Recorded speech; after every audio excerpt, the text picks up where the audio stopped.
All right, everyone. Thank you for joining the latest Trees Around the Globe Student Research Campaign webinar. This is webinar number 80 for the campaign. So very excited about that. We had a nice little milestone there. Today, we're going to talk about the state of trees, April 2025, trees and their impact on carbon storage and surface temperature, a comparative student research study of trees in Argentina and the United States, followed by a special globe data presentation from students at the SNJB's College of Engineering in India. So we have a jam-packed agenda today with two presentations. One is a video presentation. One is going to be a live presentation, but the students are here from and educators from both spots, Argentina, the US, and India, for question and answer session after each one of their respective presentations. So we're excited about this. Since today is a lot of discussion about collaboration and collaborative research projects, I thought I'd grab a couple quotes here from two famous people that you may have heard of from the United States. One is Helen Keller, an American author. Alone, we can do so little. Together, we can do so much. A very simple quote, but a very powerful quote. And then from Henry Ford, you may have heard of Ford Automobiles. Most people have. He was an American industrialist and a business magnate. But I really like this quote: coming together is the beginning, keeping together is progress, working together is success. So I wanted to share that, a little bit of inspiration there, and the nice little graphic in the middle with showing collaboration, and two quotes from two icons in American history. So I'm going to go through this agenda step by step because, as I mentioned, this is a jam-packed agenda today. But I'll make sure I go through everything because there's lots of people involved with what we're going to present today. So right now, I'm doing the introduction, agenda, housekeeping, and I'm going to do some metrics. And then I'm going to start the first featured presentation, and that is trees and their impact on carbon storage and surface temperature, a comparative student research study of trees in Argentina and the United States. And that's with the Universidad Nacional del Comahue in Argentina. And we have Team Argentina of Jonathan, Esteban, Nancy, Nahir, Jessica, Victoria, Susanna, Anna. And their collaborative team at the University of Texas at Tyler in the United States. Team USA is Ashley, Laura, Landon, Jacob, Michael, Teresa, also pre-service teachers and teachers and students from the University Academy High School, who I believe Michael Odell, who is on with us, said that there's a lot of testing going on today in those locations. So there's going to be some students here, but not all of them. I also have the Globe IVS project linked to this one as well, and I will put that in the chat in a little bit. And then following that, we will have some question and answer session with the students and educators from both locations. And then we will then pass it over to our friends in India for a feature presentation, the Globe Cloud Data Explorer, Insights from Citizen Science Observations using the Globe API. And this is featuring the SNJB's late Sao KB Jain College of Engineering in India, instructor Yashraj Patil is with us, and students Rukakesh, Durgesh, Jagrudi, Shidhesh, Rohan, and Daksh. And we will then have a question and answer session after that presentation as well. And then we will have any discussions at the end we like before we adjourn for the day and for this webinar. So as you can see, this is a jam-packed agenda. And we really love having the students present their research projects, and especially collaborative ones, and one that you're going to see from India about some new research that's been happening with some students under Yashraj. So, stay tuned for all of this. We're super excited to see all of this. All right, so a couple metrics before I get to the first presentation. Right now, we have participants in 69 countries out of the 127 countries. So we're super excited that, we're maintaining and sustaining and adding countries now and then to this. And these are active countries where the folks show up at several webinars during the year, submit data as part of the campaign, and have students submitting to the IVSS program every year. So we're super excited to see this continue to sustain and grow. All right, so metrics. Here we have the metrics for the campaign so far, which, as you know, was started on the 15th of September 2018. That also tied in with the launch of the Ice Cloud and Land Elevation Satellite 2 mission, which was launched from the Vandenberg Air Force Base, now called the Vandenberg Space Force Base, in Lompoc, California, basically in Central California on the coast. But what I want to draw your attention to is just the amazing amount of observations that have been coming in since the beginning of the campaign. And as a disclaimer, I always say, not all of these, of course, are coming in from Trees Around the Globe Student Research Campaign members, but a lot of them are. But we have, since then, 232,318 observations from 70,807 global sites, and that is as of about an hour ago when I did some metrics on the data from in the Globe database. We are at 80 webinars. These are the monthly webinars, but then we also have had 27 special webinars, bringing us a total of 107 campaign webinars so far.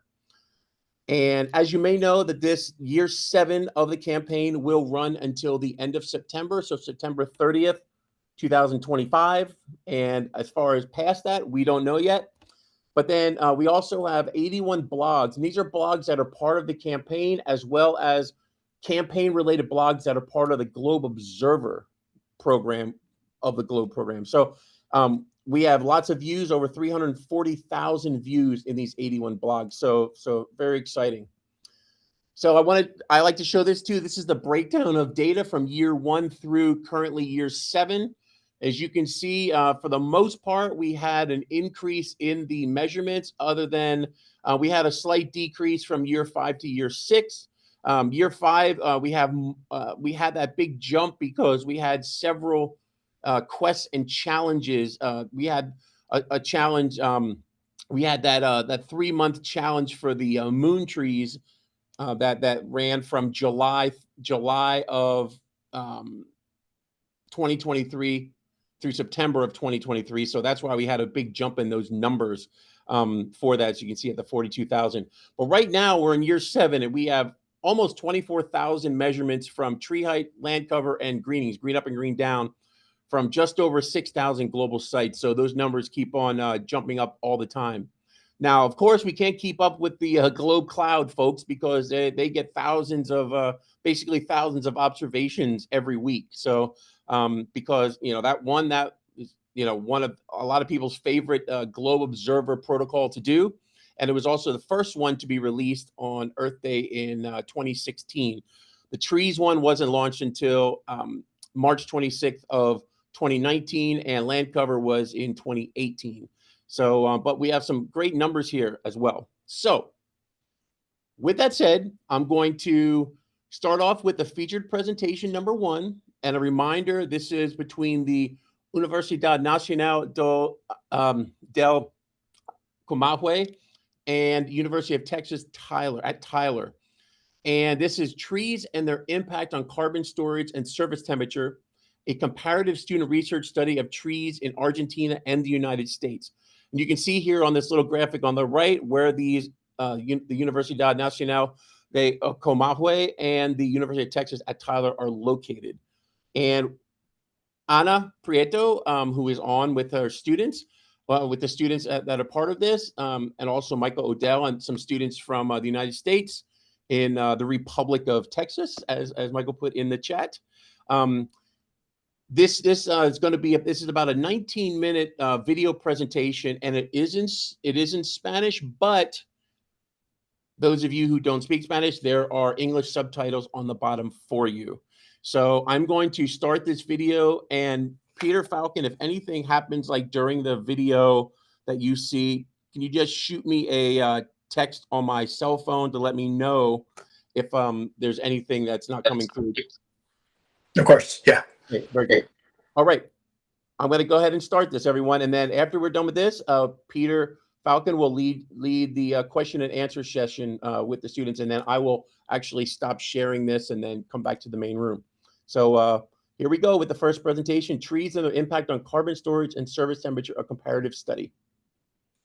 Hola, ¿cómo están?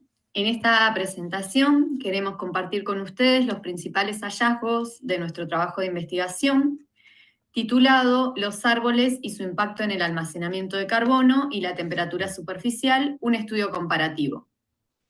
Este trabajo se realizó en colaboración entre la Universidad Nacional del Comahue y la Universidad de Texas en Tyler, en la que participamos docentes de ambas universidades, estudiantes de grado y estudiantes de posgrado. Este estudio surge de alguna manera a partir de la necesidad de comprender con mayor profundidad el rol que cumplen los árboles, no solo como sumideros de carbono, sino también como agentes reguladores del microclima, específicamente en relación con lo que tiene que ver con la temperatura de la superficie terrestre. Actualmente, la concentración elevada de gases de efecto invernadero en la atmósfera constituye uno de los mayores desafíos ambientales a nivel global.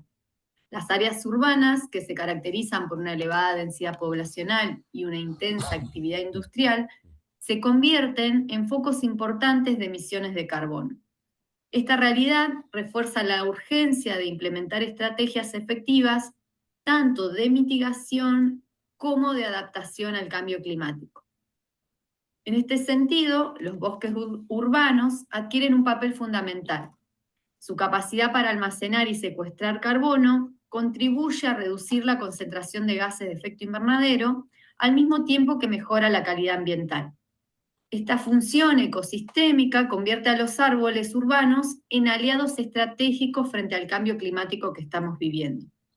Los árboles intervienen directamente en la absorción de dióxido de carbono atmosférico, integrando este carbono a su biomasa y reduciendo de esta forma su presencia en la atmósfera. Los árboles aportan múltiples beneficios a nuestra salud y la salud ambiental, pero aún enfrentamos el desafío importante en relación con su estudio y aprovechamiento. Uno de los principales problemas actuales es que la capacidad de los árboles urbanos para capturar carbono está subestimada. Esto se debe en gran parte a falta de datos precisos y actualizados. En esta línea, el presente trabajo, este estudio, se enfoca en tres aspectos fundamentales. El primero de ellos es el almacenamiento de carbono en árboles urbanos, tomando como estudios de caso la Universidad Nacional del Comahue en Argentina y la Universidad de Texas en Tyler, Estados Unidos.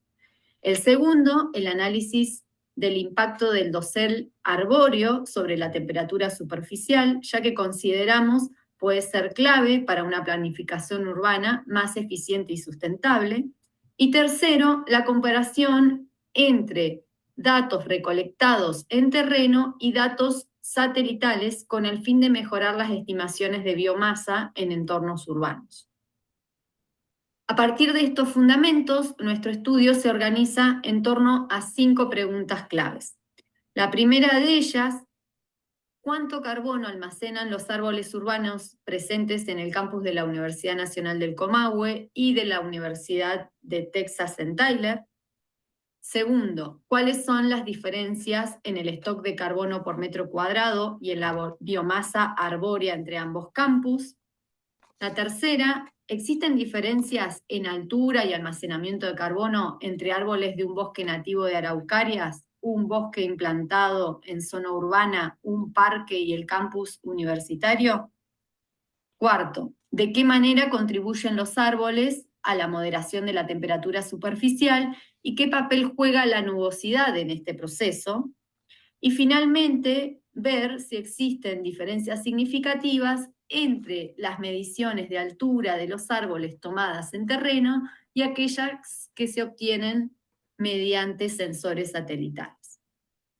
Yo les voy a hablar un poco acerca de la ubicación en donde tomamos las mediciones de árboles, ¿sí?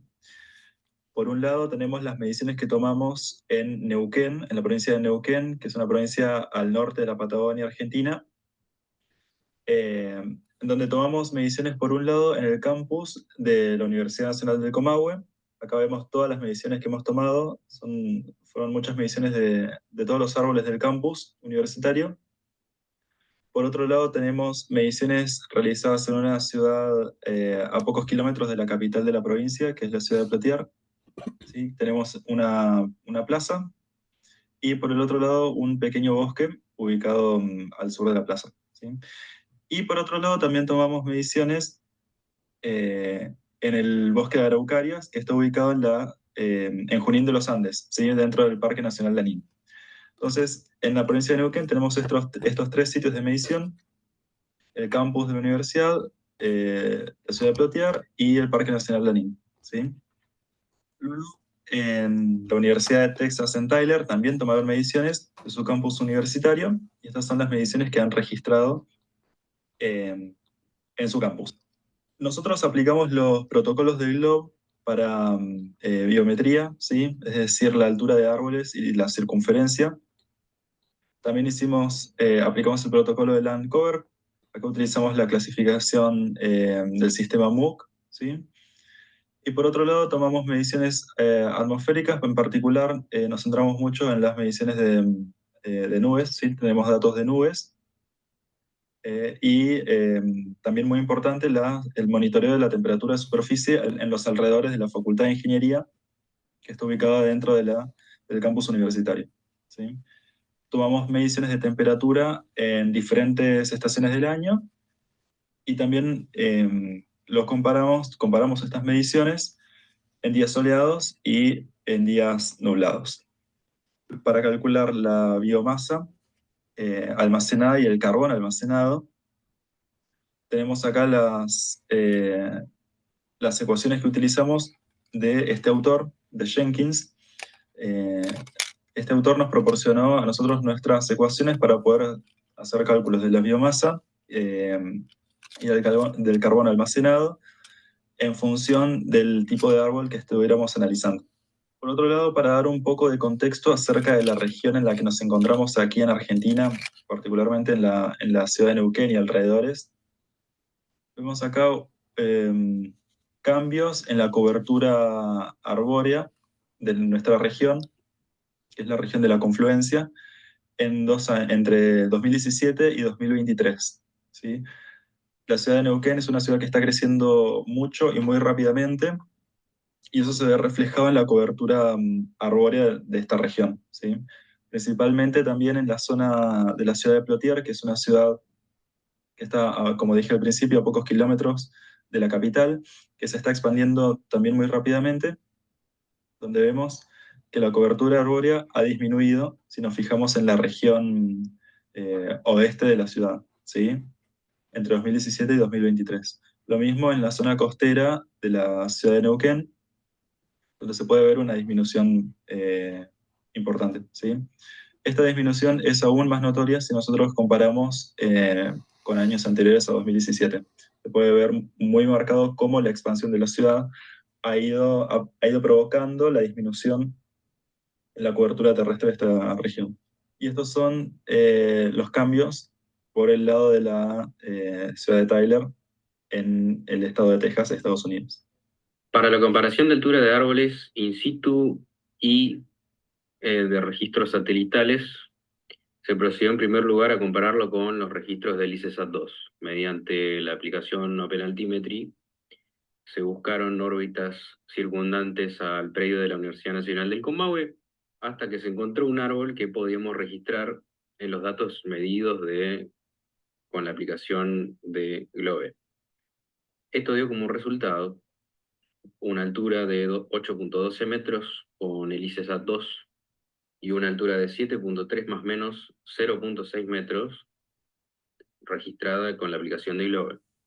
En el caso de la comparación con las mediciones del SNJB, se accedió mediante Earth Engine a los datos históricos, que son del 2019, en donde, en este caso, en vez de encontrar un árbol específico, se procedió a calcular un promedio por píxel de altura de árboles, ya que no era posible distinguir un árbol en particular. Y luego, mediante el sistema de visualización de datos de GLOBE, se buscó en ese rango de área un promedio. Esto dio como resultado una altura estimada de 5.5 más o menos 1 metro para los datos del SHEDI, mientras que las mediciones hechas con la aplicación de GLOBE dieron un promedio de 11.3 metros más o menos 5 metros. Se procedió de la misma manera con el bosque de Plotier, en donde esto dio una altura promedio de árboles de 8.5 más menos 1 metro, con una máxima de 12 metros, mientras que las mediciones hechas con la aplicación de GLOBE se registraron una altura de árboles promedio de casi 18 metros, más o menos 7.5 metros. Para cuantificar los resultados obtenidos sobre el impacto de la temperatura superficial y la cobertura arbórea, se tuvo en cuenta la temperatura de superficie a lo largo de las estaciones del año y en diferentes condiciones meteorológicas. Esto es, en días soleados y en días nublados. Para esto se usó un termómetro infrarrojo digital con un rango de medición de menos 50 a 300 grados centígrados, y como se observa en la primera figura, en Argentina el muestreo de temperatura de superficie se realizó en las veredas de los edificios de la Facultad de Ingeniería y la Facultad de Economía de la Universidad Nacional del Comahue, en las áreas de circulación de personas. La línea indica las diferentes secciones de veredas donde se tomaron registros de temperatura de superficie, y además en cada esquina se registró la cobertura terrestre con la aplicación Globe Observer. Podemos ver en esta otra figura que se observa el origen de la sombra de cada sección y porcentaje asociado. Y lo que se puede observar es que en el tramo 1, 2 y 4 proviene principalmente la sombra de la cobertura de los árboles, lo que impactó en los resultados obtenidos y analizados previamente. Y en el tramo 3 es notable la presencia de edificaciones, lo que afectó a las mediciones obtenidas. En esta imagen se destaca la variación en la intensidad de la radiación solar y la sombra de los árboles en las diferentes estaciones del año. Los resultados respecto a la influencia de la temperatura de superficie y la cobertura de árboles se puede resumir y se puede observar de la siguiente manera. En la sección número 1, que tiene 60 metros de longitud, se registraron temperaturas de superficie en otoño e invierno con diferencias menores a los 10.5 grados centígrados, tanto en presencia como en ausencia de árboles. Por otro lado, las diferencias en las temperaturas de superficie son superiores a los 30 grados centígrados, cuando se compara primavera y verano. También se observó una disminución de la temperatura de superficie superior a 20 grados centígrados en primavera y en verano en zonas con sombra de árboles. En la sección número 2, de 90 metros de longitud, se observa una mayor presencia de árboles a lo largo del perímetro. Esto refleja las fluctuaciones de temperaturas que fuimos registrando. Se puede destacar que en invierno las temperaturas de superficie alcanzaron los 0,2 grados centígrados y se mantuvieron en una sección específica del perímetro cubierta de árboles. Y en verano, en áreas de cobertura arbórea continua, las temperaturas se pueden mantener en un valor alrededor de los 35 grados centígrados. En la sección número 3, de 60 metros de longitud, se observan resultados similares a los tramos anteriores. Quiero decir que al inicio de la sección se observa una marcada disminución de la temperatura de superficie, influenciada por la presencia de árboles. Sin embargo, luego aumenta debido a la ausencia, aunque la presencia de edificios contribuyó a disminuir y mantener nuevamente las temperaturas. Finalmente, en la sección número 4, de alrededor de 90 metros de longitud, las temperaturas de superficie fluctuaron constantemente, como podemos observar, debido a la presencia y ausencia de los árboles a lo largo de todo el perímetro, siendo esta variación más notable en el verano. La presencia de edificios también reflejó un mantenimiento y disminución de las temperaturas superficiales. Bien, en esta tabla se muestran los resultados de las mediciones de temperatura de superficie para cada una de las secciones estudiadas. En este caso, se buscó obtener datos de un día y de un día soleado en verano para evaluar el impacto de las nubes en la temperatura de superficie y el rol de la cobertura arbórea en cada situación. Se observa un menor rango de amplitud térmica en el día nublado en comparación con el día soleado. La amplitud térmica mínima del día nublado se encontró en la sección número 1 con un valor de 8,7 grados centígrados, mientras que la amplitud máxima se encontró en la sección 3 con un valor de 22 grados centígrados. Estos valores contrastan con lo obtenido para un día soleado, donde la amplitud térmica mínima es de 26,9 grados centígrados, 3 veces superior. La amplitud térmica máxima para el día soleado es de 35,6 grados centígrados y se registró en la sección 3.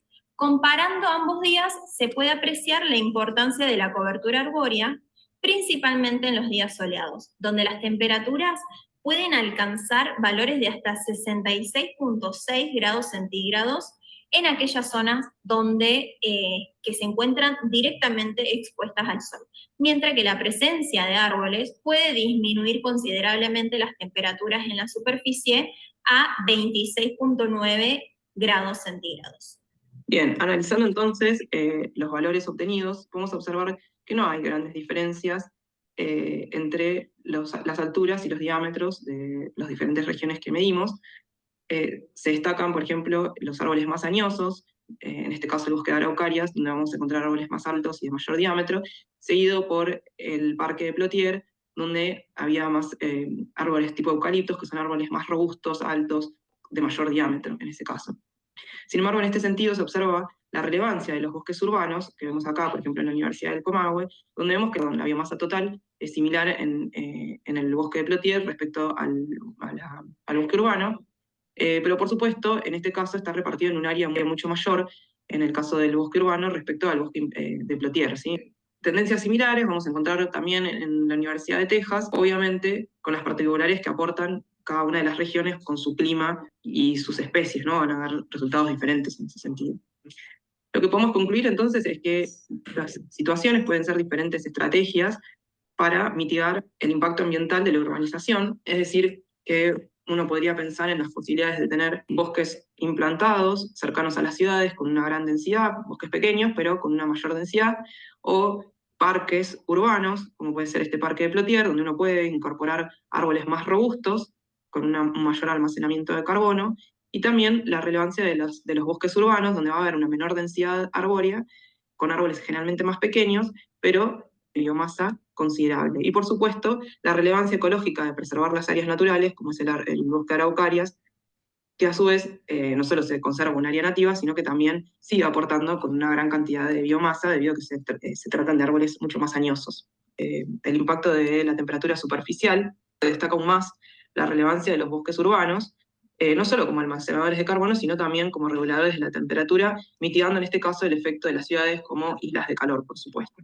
Y en cuanto a la comparación que se realizó con los datos satelitales, vemos que si bien hemos podido contrastar algunos valores, las mediciones desde tierra siguen siendo aún relevantes y no pueden ser reemplazadas completamente por las satelitales debido a las limitaciones que tienen los satélites en cuanto a la resolución.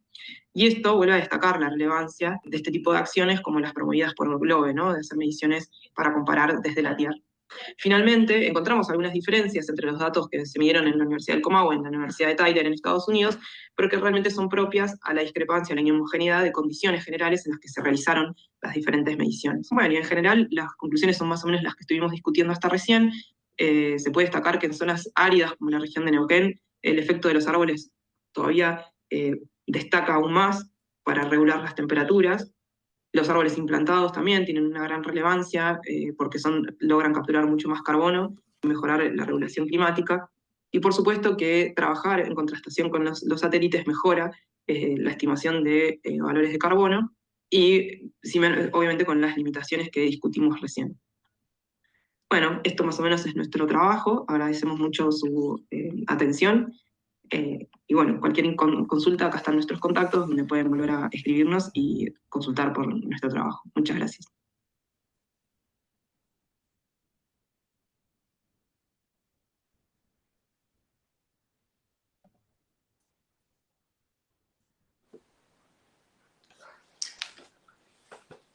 And Brian, are we going to do questions now or after? Yeah.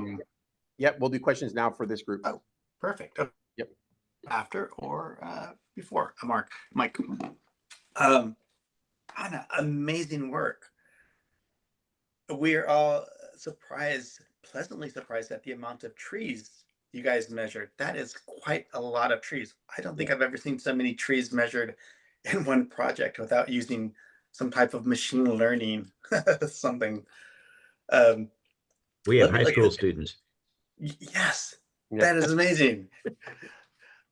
One thing I was surprised at, and I just had this conversation with Brian, and I'd like to ask you guys, was the difference in height between the Jedi mission and the observations. Was that something that you guys were surprised about?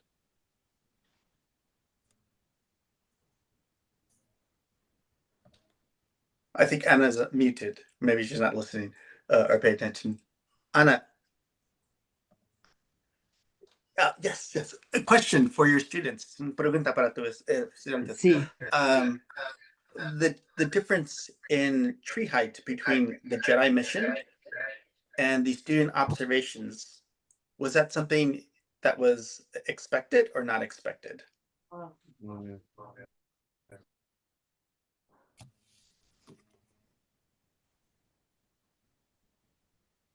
Well, it was expected because the satellite data is from 2019 and 2022, and it's been like 5 years. So it was expected the difference between the satellite data and in situ data measured with the Global Observer app. That was one of our conclusions in the IBSS document. If I could add to that a bit, Peter. Mhm. Good to know. Because as you mentioned, the Jedi data was 2019, and you did it in 2025, 24, 25. And there's going to be a difference in that data. And I think one thing that often gets a little tricky is that, when you talk about Jedi and ISAT-2, when you're looking at that data, okay, it's very rare that the satellite of ISAT-2 or the Jedi instrument will actually pick up a single, tree height with each photon, because, for instance, Jedi, when it fires off, these signal, when it fires off, it has a footprint on the ground of about 25 meters. So anything, let's say you're shooting into an area with trees, any tree that hits, that photon hits in that 25 meters, it's going to take the average of all of those heights in that 25 meter footprint, and that would be the number that you get for Jedi. Also with ISAT-2 has approximately a 12 to 13 meter photon footprint, and the same thing happens there. If there's 20 trees that photon bounces off of, when it hits these trees, it's going to be the average of all the tree heights that it was able to hit in that 12 to 13 meter diameter footprint. So that's where it gets a little tricky, because if you don't measure every single tree that would be in that photon, your numbers may be off. But I like that you identified that the combination of the ground-based data, the ISAT-2 data, the Jedi data, helps in those carbon budget numbers, to understand the carbon going on, carbon sequestration, pulling in carbon from the atmosphere, things like that. So, but and also thank you for noting that, since there was about a 5.5 to 6 year difference in when Jedi measured it and you measured it, there's going to be some type of change, some type of growth, or even, at some places around the world, there may not be any trees after like 6 years. There may be deforestation or something like that. But thank you for noting that. All right, back to you, Peter. Thanks. Yeah, an impressive amount of information measured. If you read through the comments, we were really amazed at the amount of things that you've done for your project. We have one question. It is, how can you compare two different ecological zones with different environmental factors? Do you think this will affect your results?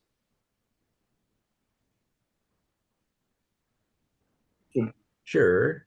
The main reason for the comparison is they were similar latitudes, okay?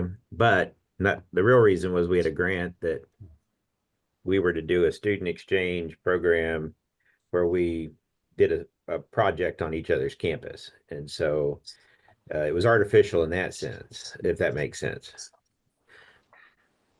I'll let the Argentinians add to that if they'd like. Yeah, if that makes sense. I mean, they are different. We're definitely, they're drier than we are. We're definitely more humid in East Texas. We're primarily pine forest with a lot of live oak type trees and post oaks, and they definitely had different trees. Also, their trees appeared to be more mature than ours, in the sense that from circumference diameter point of view, they were bigger. But we had, if you look at the images, we actually have better canopy cover just because of the species of trees we have, if that makes sense. Thank you, Mike. Anna, would you like to add anything to that answer? I can repeat the question. It is, how can you compare two different ecological zones with different environmental factors? Do you think this would affect your results?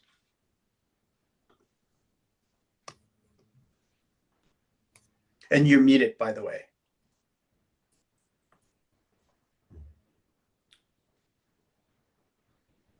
Okay. It's like we may be having some difficulty there. Another question is, what's the biggest challenge, the toughest problem in this project that you guys faced? On our end, it was, like trying to get the satellite data to line up with the observations. Okay.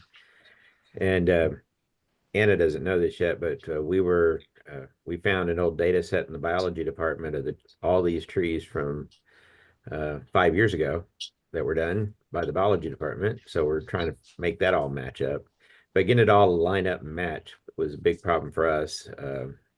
And so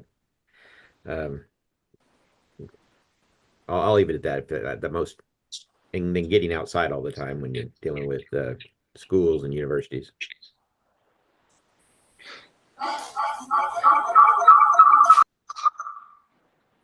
And Anna, do you have anything to add about what the biggest challenge was for your students in making the measurements in working on the project?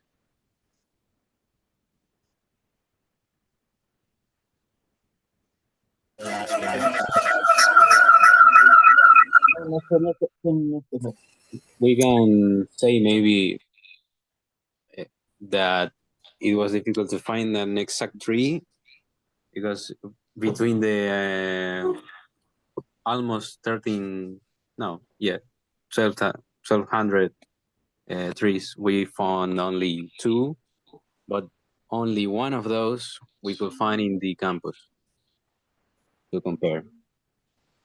And also it is difficult because to coordinate the work between the Texas students and Argentinian students, and the time zone difference to get to work together, that was also something to consider.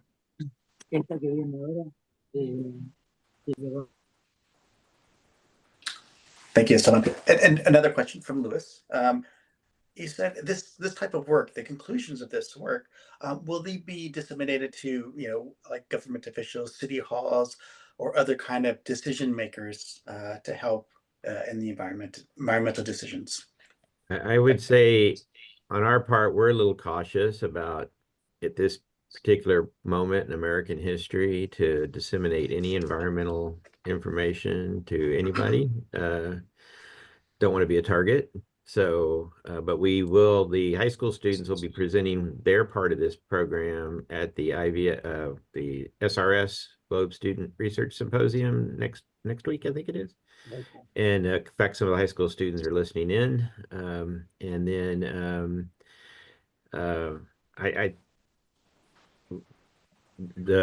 Dr. Kennedy and I, Teresa Kennedy, who used to be the deputy director of Globe, we're putting together a Springer volume. You may have seen it go out. We'll keep sending it out. Amy Chen was going to help get it out, and so we will probably write a book chapter as part of that with our colleagues in Argentina. And so it will be disseminated. And of course, there'll be some local media type stuff. We're good about that kind of stuff, but a little nervous about sending it to our legislators or anybody. So. Thanks, Mike. And Ana and Esteban and your group, same question. As I mentioned from Liz, will the information from your research be shared with decision makers or with your city hall or other government officials?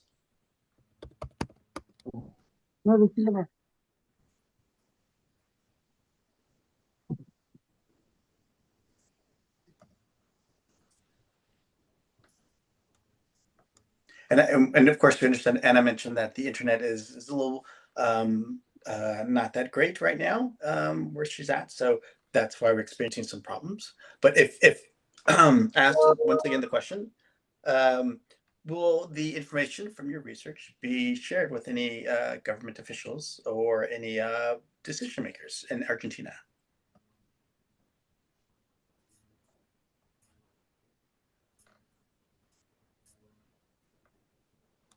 I think they're having difficulty listening or hearing in because of the internet. We'll ask one more question, Brian, and then we can move on. Is that fine? Yep. Okay. Yep.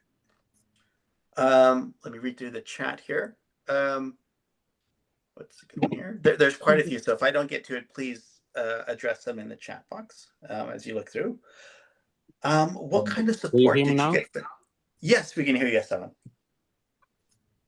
So the internet here is questionable. So these kind of conclusions are disseminated. Okay. So various people from the Argentinian group are implementing this in the schools that we work in. So that's one thing.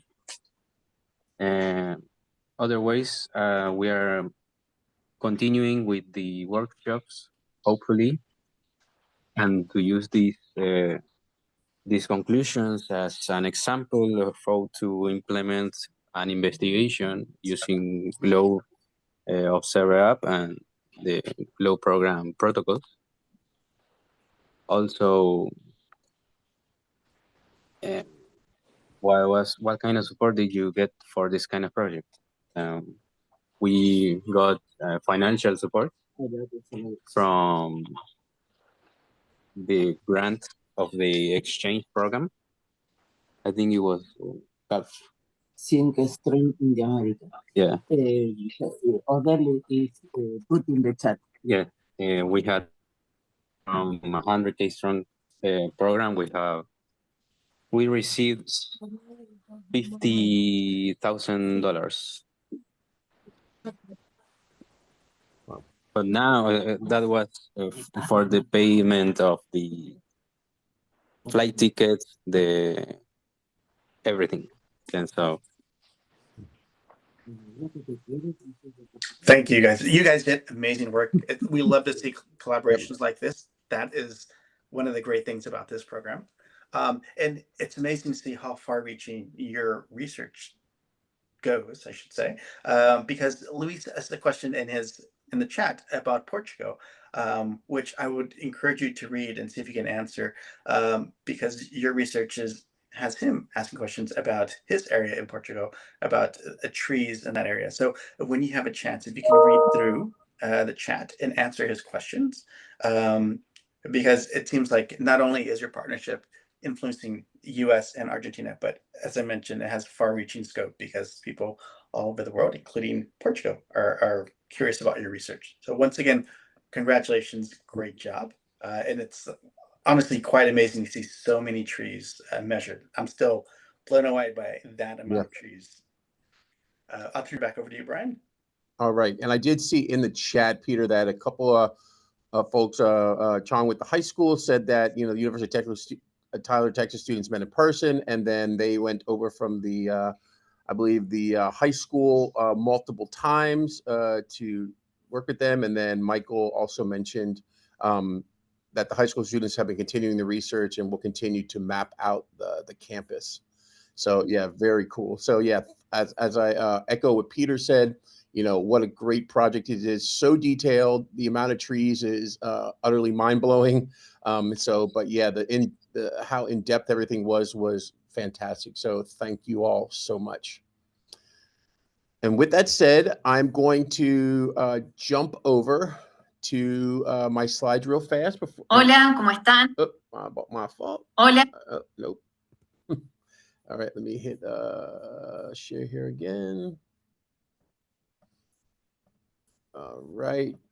Nope, didn't want to do that. Sorry, I'm going to go through this real fast. I'm going to go right there. Okay. All right. So once again, thank you to the folks at University of Texas Retiles and Universidad Nacional de Comahue, and super excited to see more of that data in the near future. So our second feature presentation, and thank you to all the folks coming in from India, because I know it's pretty late there. We are going to pass it over to you. This is a presentation from students, second year computer engineering students, and Rushikesh, Durgesh, Jagruti, Siddesh, Daksh, and Rohan. I believe the major presenters will be Durgesh and Siddesh. And this is from the SNJB's late Sao Kantabai Jain College of Engineering in Chandwad, India. And we're going to be talking about a project they're working on called the Globe Cloud Data Explorer Project, Understanding Our Sky, Protecting Our Earth. And Yashraj, I'm going to pass it over to you if you want to do any introduction and then have the students take it from there. So I'm going to stop sharing and I'm going to pass it over to you, Yashraj. Yeah, thanks, Brian. And greetings everyone from India. First of all, I will ask my student Siddesh, could you please share your screen with the presentation? Okay, perfect. In presenter mode.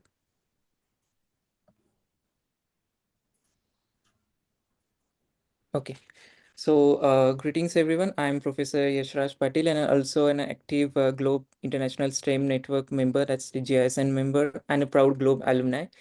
Currently, in the last year, in October 2024, we actually started with an idea of initiating the Globe Lab pilot project, which is currently focused on onboarding the higher education institutions to help them know more about the Globe program, and the one that is going to be get presented in sooner, like the students will start presenting. But the thing is, the idea to have the higher education institution is because the Globe program has done very well. Like in my personal MTech research and in my master's and postgraduate program, it has played a vital role in all my earth science research projects. So that is how I gained the idea after joining as an assistant professor in the Department of Computer Engineering at SNJB's Engineering College, that we should progress further as a new ecosystem of the Globe program that can be the Globe Lab. And the same pilot project is actually being tested over here, which is the first breakthrough that we are coming across. Next slide, please. So currently with the project, as everyone know, and I appreciate Brian for actually actively involving in the pilot project, along with Doreen Jenny. She's also GPM, NASA's GPM mission outreach coordinator. And along with my fellow professor, who she is Monica Suse ma'am, and our head of Department of Computer Engineering, Dr. Kenjan Sangvi ma'am. So this all over the pilot project was being guided and monitored and mentored by all these entities and people. Next slide, please. So coming towards our institute, we are now the Autonomous Institute. We are actually accredited by National Board of Accreditation. All our departments are accredited by the same. We are also accredited by the A+ grade by the National Accreditation Committee of Government of India. And then we actually are away from lies into the west coast of India, mostly to 150 kilometers away from Mumbai. Many of you have been to Mumbai, or maybe we really welcome you to Mumbai and of course our institute. So it has all over it has a multidisciplinary branches, considering the civil engineering, computer engineering, electronics and telecommunication, mechanical engineering, and of course the MBA department. So we are actually working in interdisciplinary manner for our Globe Lab. But currently the computer engineering students are actually working on something very new, yet untouched about the Globe API, I think. Next slide, please. Okay, so the big idea that we got was currently what we are facing is the high stream of this high temperatures during the summer in India, and we are actually going through high pressure systems. So rarely we find, someday we find the clouds, someday we find the overall clean sky, but then whenever the clear sky is there, we are having a lot of heat and the overall heat dome kind of situations over here. So that is how the students were actually quite got inspired with the Globe Observer app, and they were actually started observing the cloud, analyzing the data, trying to monitor the particular temperature using the different approaches that other department students are actually working parallelly. But over here, the major focus was studying the clouds and how that globe data using the Globe API thing can be fetched in our own personalized manner, so that we can have our own globe teams input and also the outcome based scenarios that students will be presenting through their own dashboards that they have created during the 8 months of this extensive research period. Next slide. So the major goal is to have on board the local teams. I would say mostly local rural students, engineering and the other college students team who will be observing this sky in a very disciplined manner. Discipline in the sense like there should be a timing of collecting the observations maybe at 9 a.m. in the morning, then 12 p.m. That is obviously the noon that we see. Another thing, whenever the satellite is actually the NASA's polar satellites are actually overpassing through India.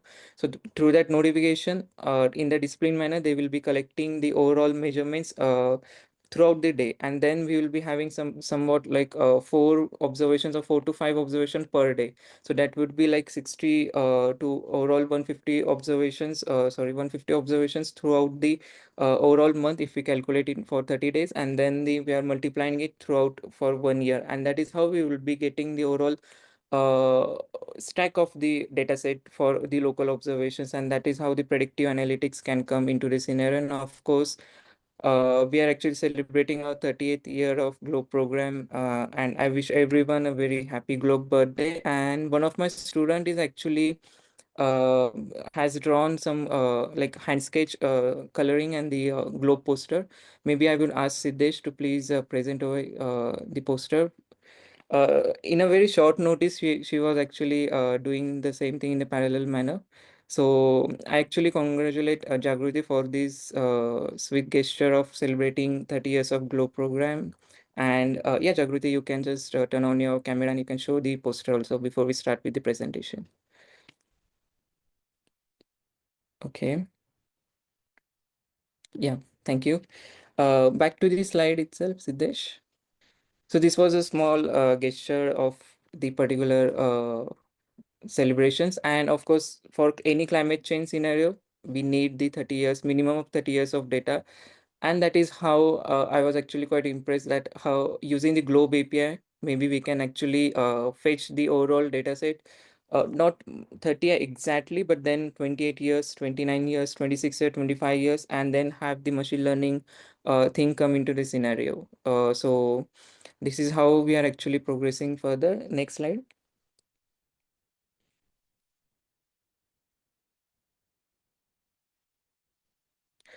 So from Globe Lab, that is the overall situation at the SNJB's College of Engineering, and from there we are actually doing some capacity building and training the students and the local rural students, and then from there to going towards the fields and then collecting the observations and having some of the few hands-on experiences for the students to get started with the Globe Observer app. That was the main mission, and this is how it led to the another breakthrough that the coming student Mr. Rushikesh Avtare will be sharing his research with you all. He's only the second year engineering student, but the thing with the API is quite impressive that every one of you would really love with the dashboard thing and all other aspects that the how globe data can meaningfully contribute towards the more insightful research itself. So over to you, Rushikesh. Thank you, sir, for introduction. Good evening from India. My name is Rushikesh Avtare from SNJB College of Engineering. Today, I'm really excited to share with you how our team is using simple sky observation to make a real difference in understanding our environment. So, our data in action. So today I am very happy to present how we use our globe observation to understand and predict the sky condition around us. You know, sometimes just by looking at number of table, it is difficult to understand what is really happen in nature. So we decide, let's make graph for our cloud observation data. Graphs make it very easy to see the story behind the numbers. For example, imagine you are tracking your mobile battery percentage.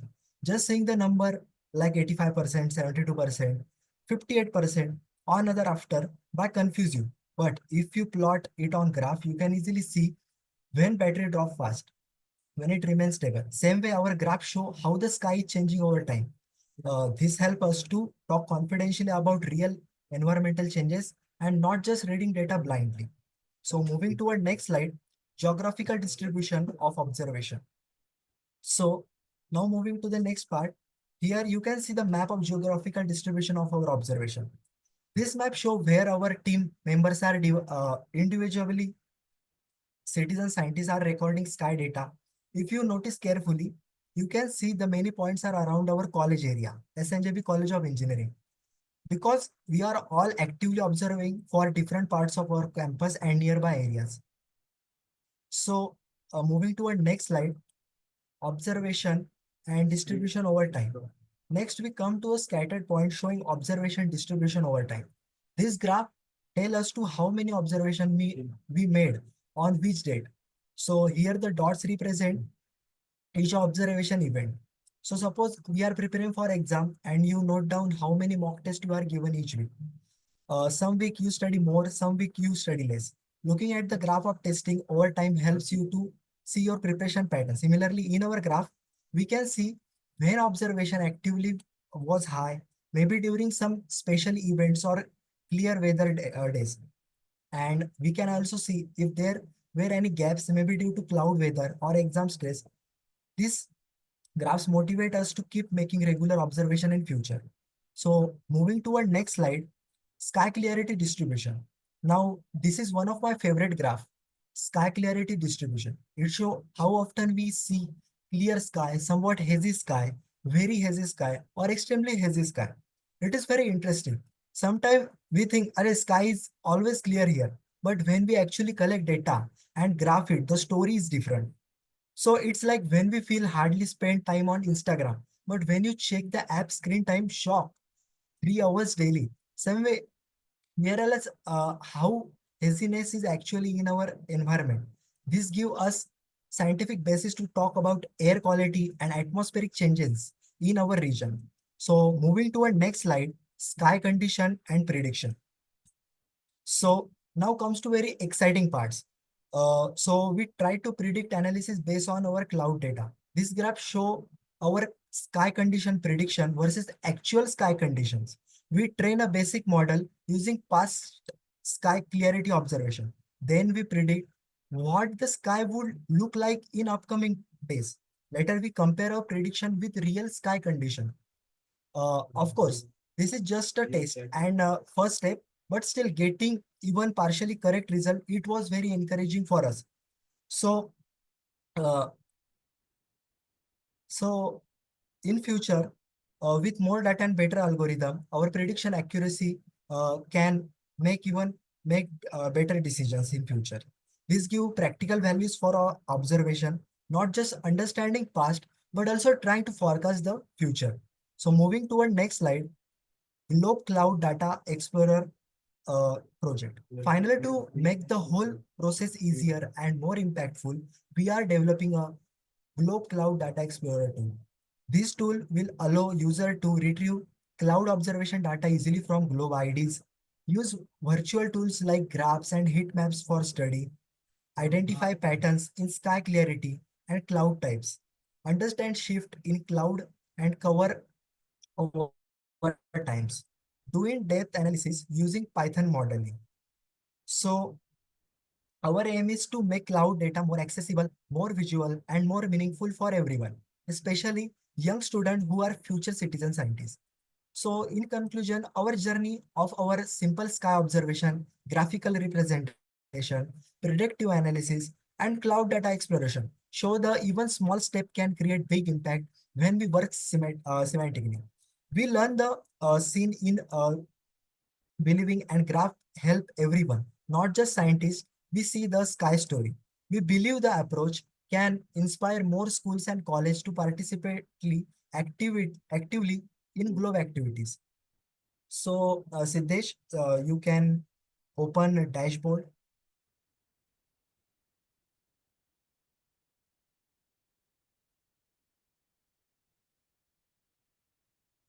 So, now coming to one of my most exciting part of my project. This is sky forecasting dashboard that I developed using Streamlit. In simple word, this dashboard can predict the future sky condition based on past observation data that I pulled directly from Globe API. The data include over 20,000 sky observation, which we clean and proceed to build a reliable forecasting model. The model used here is called Facebook Prompt. It is very popular and powerful time series forecasting tool. Many companies like Facebook, Amazon, and even banks use it for future prediction trends like product, demand, website tracking, or stock prices. I thought, why not use same technique for predicting future sky clarities? As you can see in dashboard, we have multiple interactive controls. You can choose the starting date and ending date. Select the forecasting periods like 30 days, 180 days, or even one full year, and choose the confidential interval, uh, which tell us sure the model is about it prediction. The sky condition is encoded like this: 0 for clear, 1 for somewhat hazy, 3 for unusual clear, 4 for very hazy, and 5 for extremely hazy. This code help in automatically identify trends. So move toward collab, Siddesh.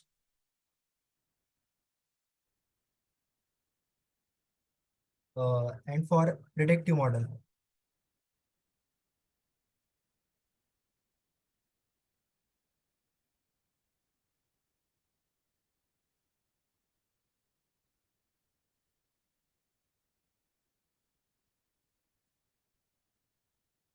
Yes, yes. Stop. Stop, stop, stop.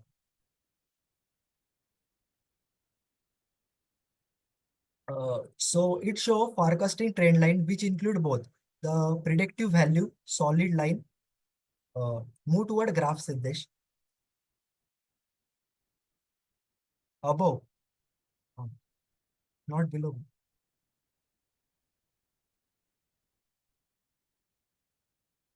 Go to dashboard. Okay. Go to dashboard. Okay. Above graph. Yes, yes. So the predictive value, solid line, and the confidential range, shaded area that show possible fluctuations. So for example, if our model predict clear skies for next 7 days, we can plan outdoor activity more confidentially, like college events, sport days, or farmer irrigation cycle. So code review for this, we use Python language for this. Now let me give a short overview of code that power our analysis. So I use Python to connect directly to Globe API and fetch sky condition data submission by our Globe team, SNJB Globe Lab. So we define data range and use API parameters like protocols, team names, and filters. When the data was successfully fetched, we clean it and extract important columns like sky clarity, latitude and longitude, and observation data. So we made various graphs like line graphs, bar graphs, and scattered points and mat plots. So Durgesh, you can continue.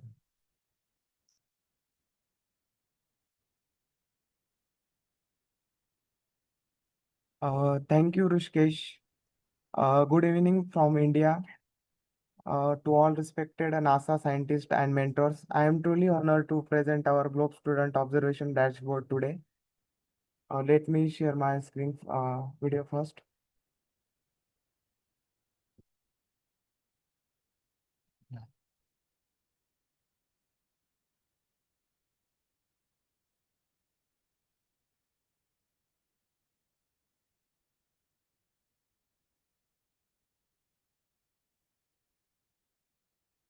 So the dashboard is designed to showcase and analyze the environment data observed by our student team of SNJB. So let us see how it's work. So let me Sorry to share my interrupt. Your screen is not yet visible. Maybe you can turn off your video so that you can gain some more bandwidth and then share the screen.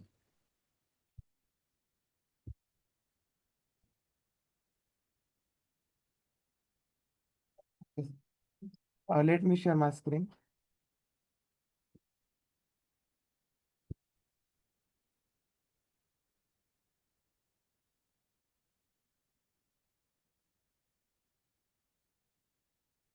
So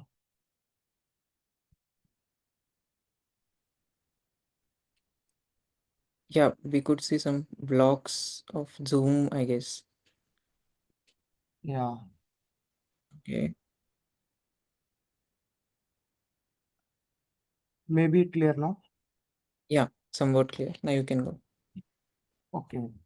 So this is our dashboard for Globe students observation.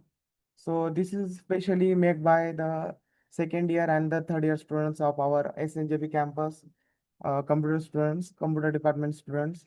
I have make here some quick statistics of students. They have taken total 80 observation and the satellite match are 56. Actually, in our Globe Lab, there are about 30 plus students are there, but I have mentioned here only 7 because I have used only 7 student data set here. But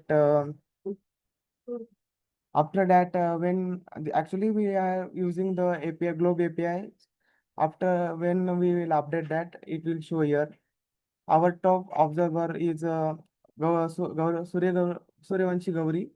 She has taken about 24 observations. Here I am taken some of the cards of my friends and each group member of our campus. Here one of my friend Harsh has taken 2 observations, so I Globe API fetch that he taken a 2 observation and he written here. Also I have given here the link also for each and every individual so that when we click this link we will directly redirect to our main uh, globe page, and here we can see here pictures, all his data and all the things. Here she has taken the 34 observation. Also she had taken one land cover observation from India. uh, this is some of the pictures of onion harvesting land of India in the summer season. Then here, s- like individuals are the every individual people information I am giving here. Also, I am making some of the graphs for making the user interface clean and interactive. So I have using some Python libraries for making these graphs interactive. Here, suppose Gauri has taken the 24 observations, so that will show here, and how many satellite matches are there. So it will show here. Then after that, we have also include bar graphs to complete observation and matches across students. And finally, here there is interactive map which shows location of each observer. Everything is displayed in a clean and fresh layout that make data easy to understand. For example, if I scroll here and let us see here, suppose I click one location. So it shows that I have taken 10 observation in this place. Like this, it shows. Also, I have making one search bar for making a filtration of students. Actually, here I mentioned only 7 students, so it is easy to identify each and to see data of every students. But when we will update or other students are join with us, that time I have made one search bar. For example, when I am search here Durgesh and enter, that time I will redirect here to my profile. Here, this is my full name and this is the nickname which Globe has given me, Thunder Astronaut 44. Here also my graph that I have taken 10 observations and 7 matches out of 10. Then here observation versus satellite matches and also my individual map. I have also making means some of the features inbuilt in these Python libraries that we have also able to take screenshot and download the PNG graph for our research paper and for another things. I am making here some settings like if you want to print the whole pages, then you can take print here without any problem. After that, we are also aiming to means deploy this project on the server side um, online so that teachers, students, and researchers can access this anytime from anywhere. And it will be soon available as a live web app also. And also in the future, we aim to integrate an AI model that will help analyze observations, pattern, predict environment trends, and validate data entries intelligently, making this tool even more powerful for scientific outreach and research. So I hope you like this dashboard. So thank you for your attention. And now I would like to hand over to Siddesh for continue the next part of our presentation.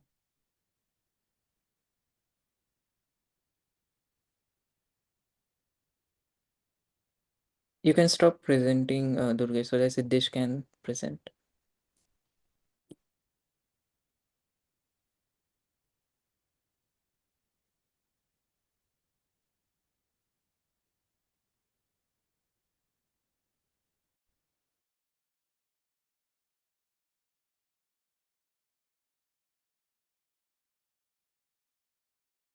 Next next is why observation cloud.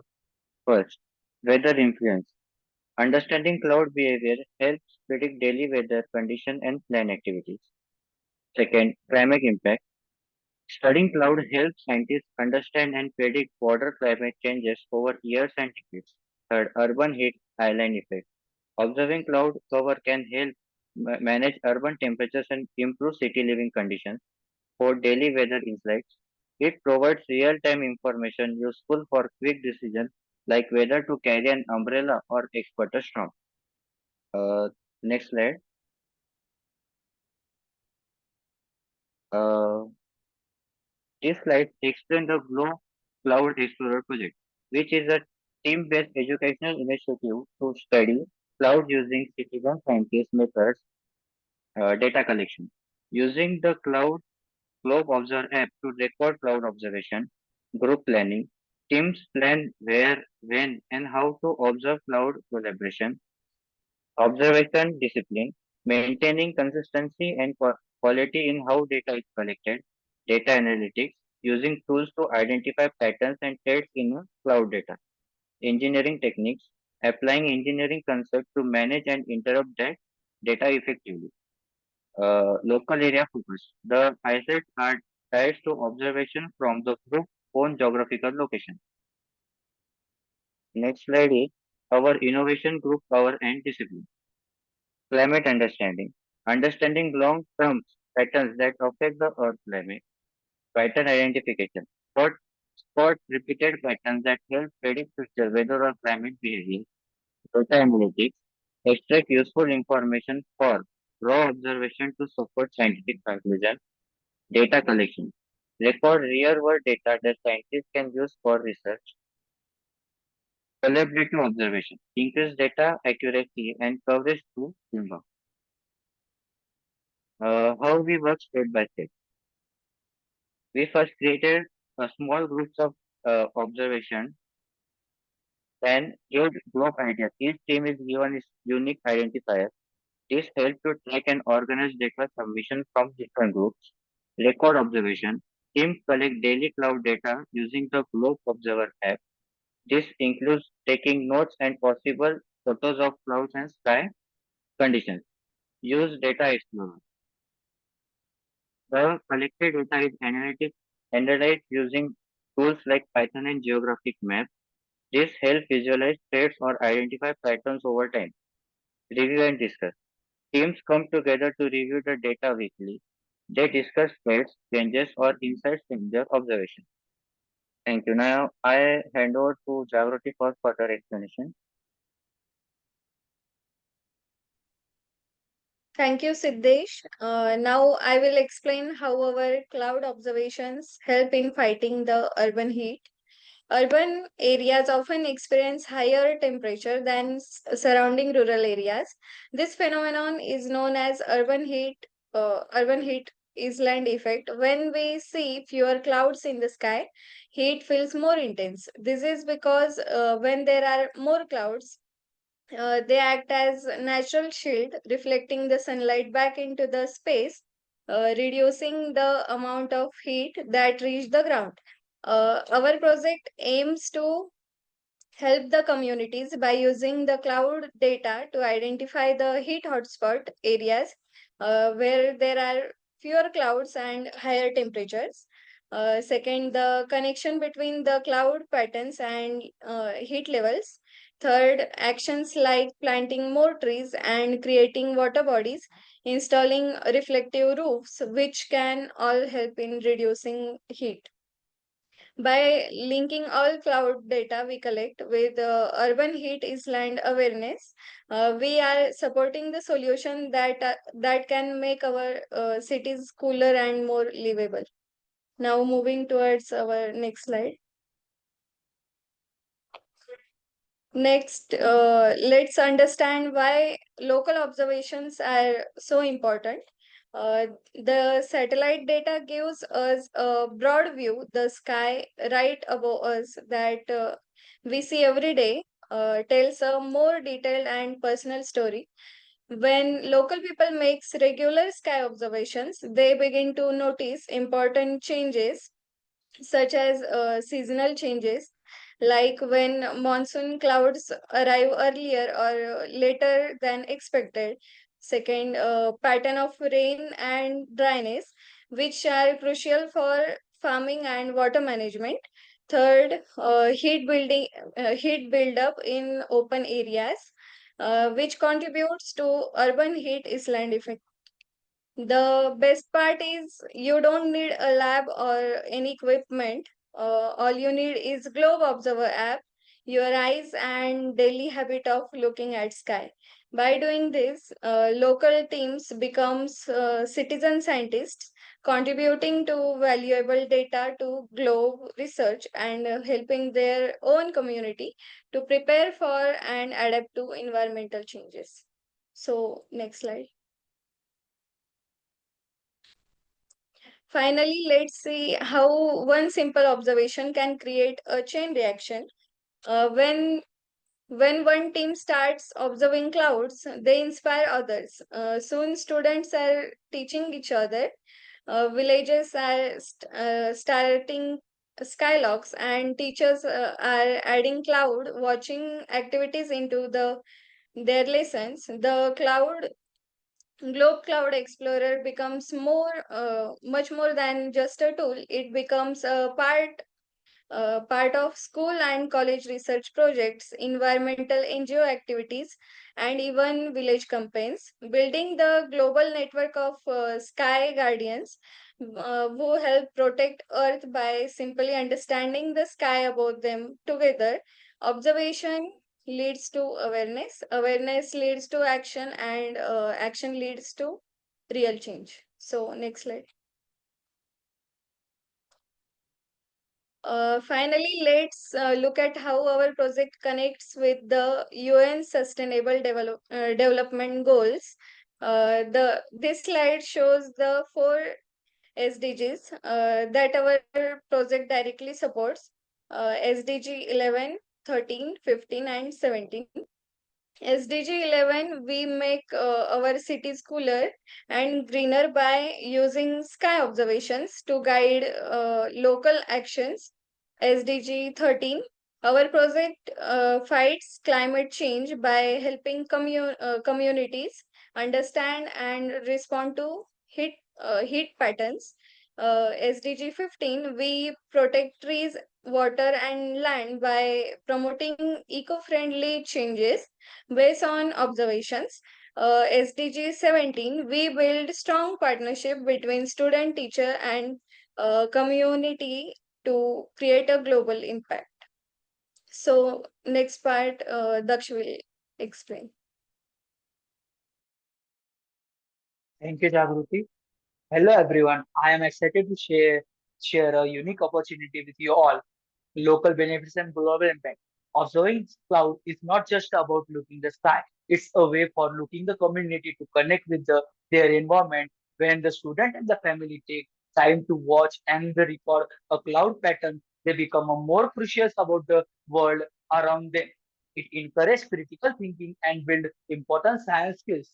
Even more exciting is that the data collect is not doesn't is the data collect is not around the data collect is doesn't stay local. It gets shared with the local with the globe and NASA, where it helps scientists study weather and climate across the planet. In this way, a simple observation can have a worldwide impact, linking people from different countries through shared science. Please change the slide. Conclusion. What we learned. Watching clouds may seem like a small task, but it is teach us a lot. It encourages teamwork, builds responsibility, and makes science hands-on or fun.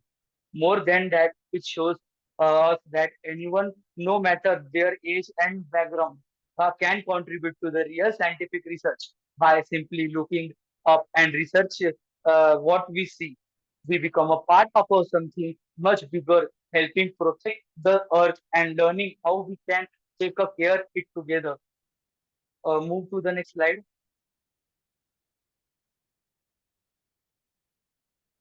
Linking to pre-observation, when we combine the cloud observation with the data about trees, like where when leaves appear, flower blooms or tree changes color, we get the bigger pictures of how nature responds to the climate change. In weather pattern, including the cloud cover the and temperature, affect how plants grow in the cities and forests. This kind of information helps scientists to understand how climate change is affecting ecosystem. It also gives opportunity, useful knowledge to protect green space and make better decisions about the environment. Move to the next slide.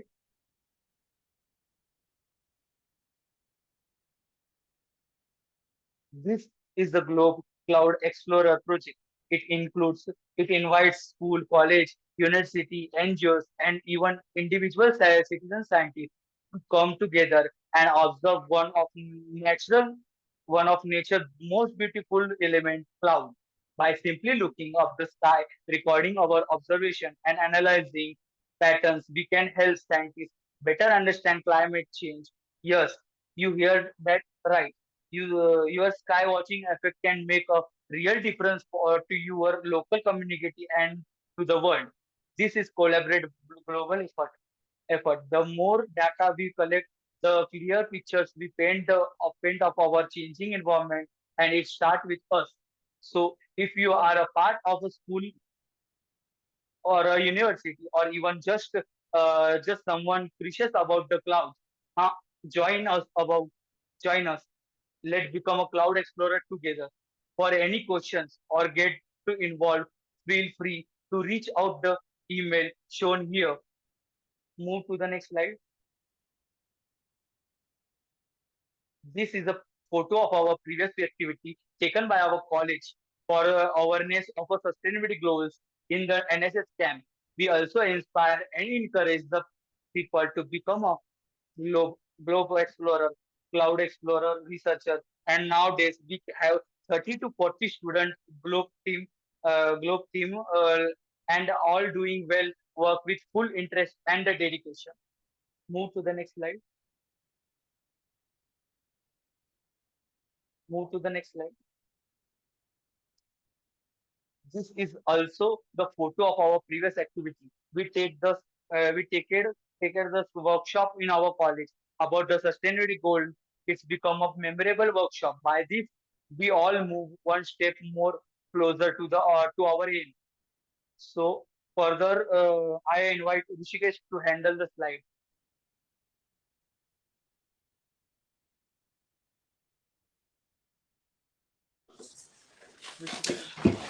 Thank you. Thank you, Daksh.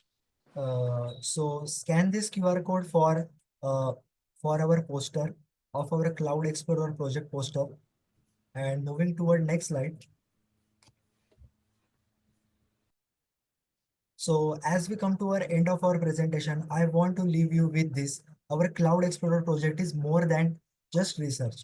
It's proof that when young minds look up at the sky and with the curiosity, they can discover things that help our planet.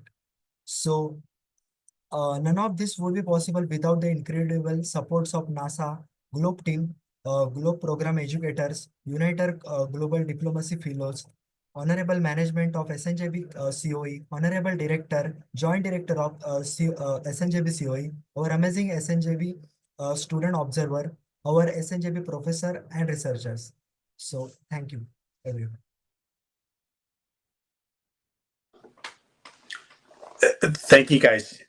Such amazing work. I encourage you to read the comments from the folks who've written some things about you. I'll just read a couple of them.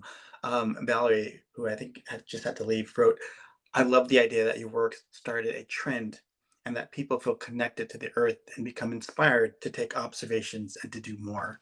That's a very good, heartfelt sentiment from somebody who is finding about your research today. I'm going to go over a couple of the questions, and you guys can decide who answers them. Let me scroll. Okay.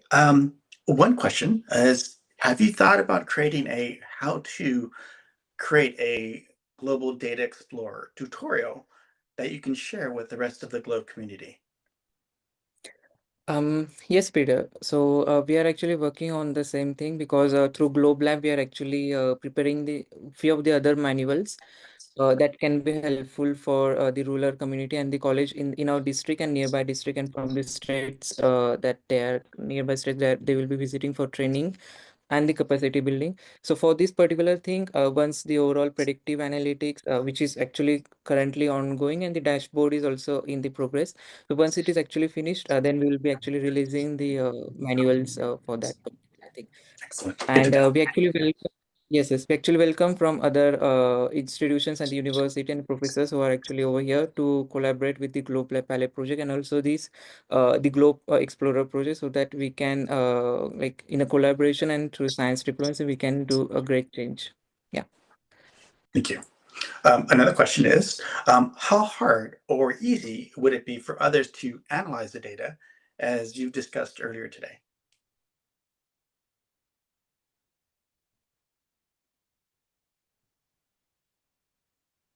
And I can repeat the question. The question is, how hard or easy would it be for others in the Globe community to analyze the data as you discussed?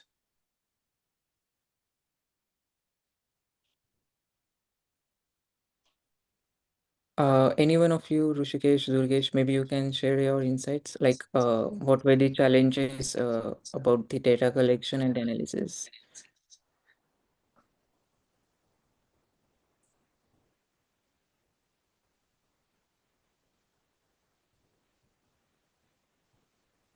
You can unmute yourself and then share your challenges.